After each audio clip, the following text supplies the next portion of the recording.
తీసుకొని కార్యక్రమాన్ని నిర్వహిస్తున్నటువంటి జగిత్యాల పట్టణ కాంగ్రెస్ సర్కారు యువజన కాంగ్రెస్ మిత్రులు సోదరులు అందరికీ నమస్కారం చెప్తున్నాను. వాస్తవంగా ఈ భారతదేశ ఐక్యత సమగ్రత కొరకు ప్రాణాలు అర్పించినటువంటి త్యాగమూర్తుల్లో ఇందిరాగాంధీ గారి తర్వాత రాజీవ్ గాంధీ గారు అని చెప్పని చెప్పక తప్పదు. నాకు తెలిసి దేశ స్వాతంత్రం కొరకు ఎందరో మహానుభావులు ప్రాణాలు త్యాగం చేయడం జరిగింది. కానీ దేశ స్వాతంత్రానంతరం దేశ సమగ్రత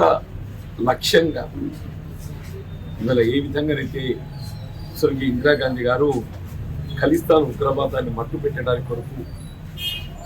మరి ఆమె ప్రాణాన్ని ముప్పు వాటిలో పోతుందని ఊహించి కూడా కఠినమైన నిర్ణయం తీసుకొని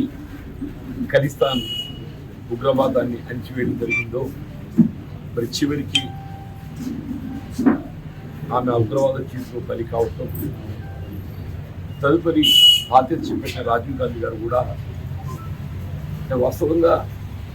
ఆ తల్లి ఆదేశాలకు అనుగుణంగా ఉగ్రవాదాన్ని పూర్తిగా నిర్మూలింప చేయబడే విధంగా యావత్ ప్రపంచంలో శాంతిని వెలువరింప చేయబడే విధంగా శ్రీలంకలో ఎల్టీటీ ఉగ్రవాదాన్ని నిలువరింప చేయడానికి కొరకు భారతదేశం మరి శ్రీలంకకు సహాయార్థం సైన్యాన్ని పంపడం, ఎల్టీటీ ఉగ్రవాదం ఏదైతుందో రాజీవ్ గాంధీ గారిపై కక్ష పూని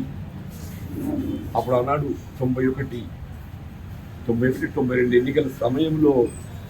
శ్రీపెరుంబదూర్ ఆ ప్రాంతంలో ఏదైతుందో మానవ బాంబుగా వారిని బలి తీసుకోవటం మనకు తెలిసినటువంటి ఒక చరిత్ర మనకు తెలిసింది. అంటే వాస్తవంగా ఇవాళ భారతదేశం ఆనాడు 21వ దశాబ్దంలోకి తీసుకుపోయే విధంగా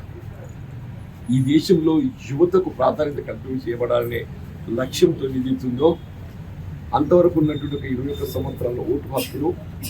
18 సంవత్సరాలకి కుదింప చేయబడే విధంగా ఈ దేశ భవిష్యత్తు నిర్మాణంలో యువకుల యొక్క పాత్రను పెంపొందింపు చేయబడాలనే లక్ష్యంతో ఏదైతుందో 18 సంవత్సరాల ఓటు హక్కులు కుదింపు చేయబడటంతో పాటుగా ఇవాళ సాఫ్ట్వేర్ రంగానికి వీళ్ళ ఆరంభం ఆనాడు రాజీవ్ గాంధీ గారు అని చెప్పక తప్పదని, అంటే వాళ్ళ దూరదృష్టిని మనం అభినందించడం తప్పదని చెప్పండి. ఇక్కడ దేశంలోని కోట్లాది యువతకు ఎదుగుతుందో ఉపాధి చూపెట్టుకున్నటువంటి ఒక సాఫ్ట్వేర్ రంగానికి దానికి ఆరంభం సూత్రధారి రాజీవ్ గాంధీ గారు అని చెప్పక తప్పదని చెప్పండి.